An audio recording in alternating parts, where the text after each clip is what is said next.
Good morning mga kasuperingo.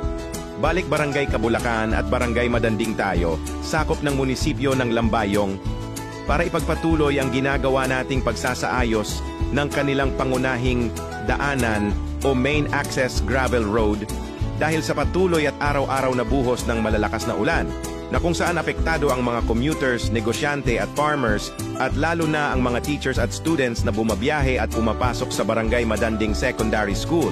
Para bigyan ng agarang tugon ang need ng mga teachers at mga mag-aaral, nagtulungan ang mga officials ng Barangay Kabulacan at Barangay Madanding sa pangunguna ng kani-kanilang mga barangay chairman with the assistance from the Municipal Government of Lambayong through their Municipal Engineering Office na nagpadala ng backhoe na ginamit sa quarry at isang dump truck for hauling ng panamba. Ang Provincial Government of Sultan Kudarat through the Provincial Engineers Office ay nagpadala din ng road grader, road roller at dump trucks para sa need na agarang aksyon sa pagsasaayos ng daan. A few moments later. Habang abala ang mga equipment sa pagsasaayos ng daan, abala na din ang pinaigting na samahan ng mga barangay officials ng Kabulacan at Madanding sa pagluluto at paghahanda ng mga kakainin for lunch para sa mga masisipag na mga drivers and operators. Masusubukan natin ang galing sa pagluluto nila Kagawad Ernie Velasco at Kagawad Ricardo Encio ng Barangay Kabulacan at nila Kagawad Julius Molina at Barangay Secretary Andre Martinez ng Barangay Madanding. Masaya at punong-puno ng biruan ang naging overall feeling o mood ng grupo.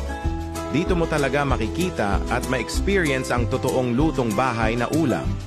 Ang niluluto pala ng mga aktibong kagawad ng Kabulacan at Madanding ay tinolang native na manok, sinugba o grilled na bangus at paksiw na tilapia na binigay sa atin ng isang constituent ng Kabulacan na may fish pond.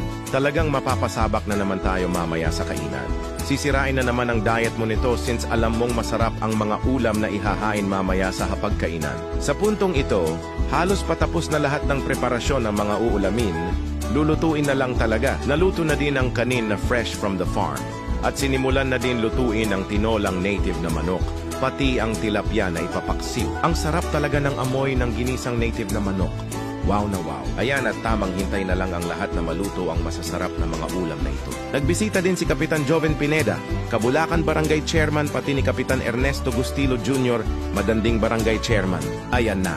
Inihahain na ang mga bagong lutong pagkain para sa ating mga masisipag na drivers and operators ng Lambayong Municipal Engineering Office at Provincial Engineers Office. Siyempre, ano pa nga ba, makikikain na din tayo sa kanila. Let's dig in. Dito pa lang sa paksiw na tilapia, mapapawaw ka na sa sarap. Tignan nyo naman ang plato ko. Busog, match ako neto later. Meron pa akong isang basong sabaw ng tinolang manok.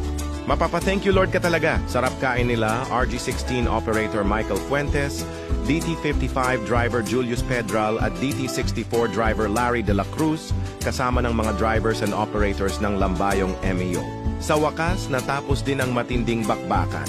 Rest time na muna bago sasabak ulit sa trabaho ang inyong mga lingkod bayan ng probinsya ng Sultan Kudarat.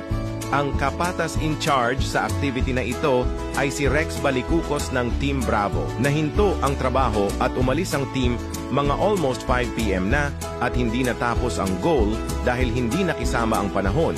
Babalik ang team bukas para tapusin ang naiwang trabaho dito sa Barangay Kabulacan at Madanding. Thank you so much for watching. Kindly react or click the like button. Comments are welcome and you may share this video to reach a wider audience and follow me for more updates and videos like this. Super Ingo, out. Bye.